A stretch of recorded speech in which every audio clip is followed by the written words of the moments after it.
following a chicken down the street. Come here. In the hood. A chicken in the hood. Can you believe it? Couldn't pass it up. So got out my truck for this one. It's heavy news for you. You know? Where you going?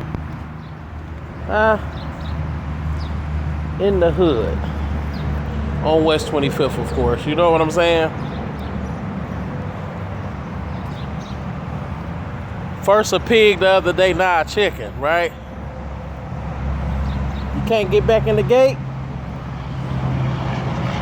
You better hurry up. Kentucky Fried Chicken around the corner.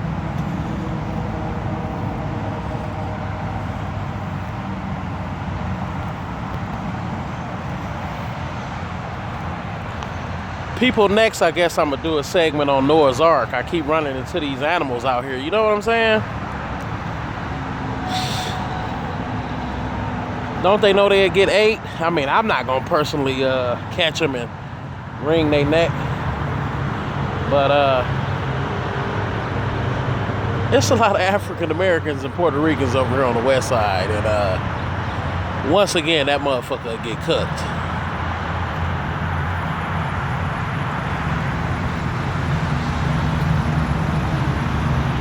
This is Lorraine Harmon for Heavy's News, and once again a surprise segment. Looks like it got out of this yard over here. There go his little buddies walking around. You better get your ass back in the yard. Surprise segment. I'm out, people. Go vote.